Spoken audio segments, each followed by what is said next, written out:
Jadi ceritanya, Wak, berdasarkan penglihatan Bu Anjani ini, tepat ketika proses pemakaman Jaka sama Raffi itu dilaksanakan, ternyata datang juga sosok Ratu Pantai Selatan di sana, Wak. Ratu ini datang bersama dengan kereta kudanya.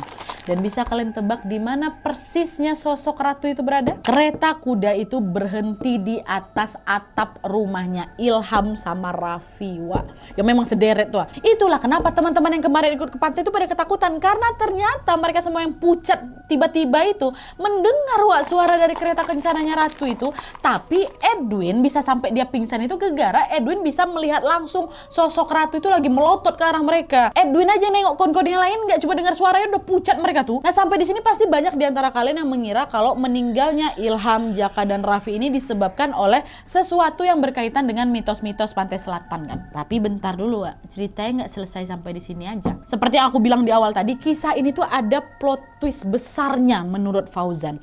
Ini menurut Fauzan ya, Wak, ya. Jadi ternyata beberapa saat setelah kematian Raffi, Jaka sama Ilham, mulailah itu tersiar kabar yang mengatakan bahwa meninggalnya mereka adalah karena disengaja alias dijadikan tumbal, Wak. Nah kenapa warga bisa menduga demikian? Gegara ada perempuan, ada ibu-ibu warga di kampung itu juga yang punya gelagat aneh kali, Wak.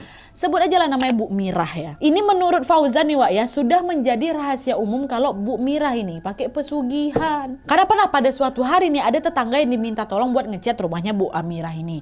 Nah pada saat si warga ini lagi ngecat rumahnya Bu Mirah, tidak sengaja si warga ini menemukan di kolong tempat tidurnya Bu Mirah itu ada uang bertumpuk-tumpuk kali dan tumpukannya nggak wajar, Wak. Nah si tetangga ini pun langsung nanya, ih banyak kali uangnya ya Bu, ya kok bisa? Ajarinlah saya Bu ilmunya gimana. Bercanda maksudnya. Dan kalian tahu Bu Mirah ini bilang apa? Alah, udahlah nggak bakal kuat kamu. Gitu. Itu kata Bu Mirah nih, Wak. Nah menurut warga pernyataan dia yang itulah seperti memverifikasi bahwa betul dia ini sedang melakukan pesugihan. Dan untuk menjalankan pesugihan kan tentunya butuh tumbal kan, Wak. Dan kabarnya Bu Mirah ini sudah berkali-kali menumbalkan orang terdekatnya. Bu Mirah ini pernah menikah sampai 3 kali, Wak. Dan semua suaminya ini meninggal secara mendadak. Dan selain itu juga ya setiap kali misalnya ada yasinan atau pengajian yang rutin dilaksanakan di RT itu, Bu Mirah ini akan datang setelah ngajinya selesai. Macam nggak mau dengar orang ngaji itu loh, Wak. Pernah juga pada sewaktu-waktu ada acara tour gitulah ibu-ibu RT. Nah kebetulan Bu Mirah ini tidur sekamar sama ibunya Dita, Wawak kita ini yang ngirim ceritanya. Satu kamar tuh sama Bu Mirah kan. Waktu Ibu Ditanya ini lagi ngaji setelah sholat, seketika Bu Mirah ini jerit, Wak, sampai guling-guling kata mamanya. Berteriak dia, berhenti, saya nggak bisa dengar orang ngaji,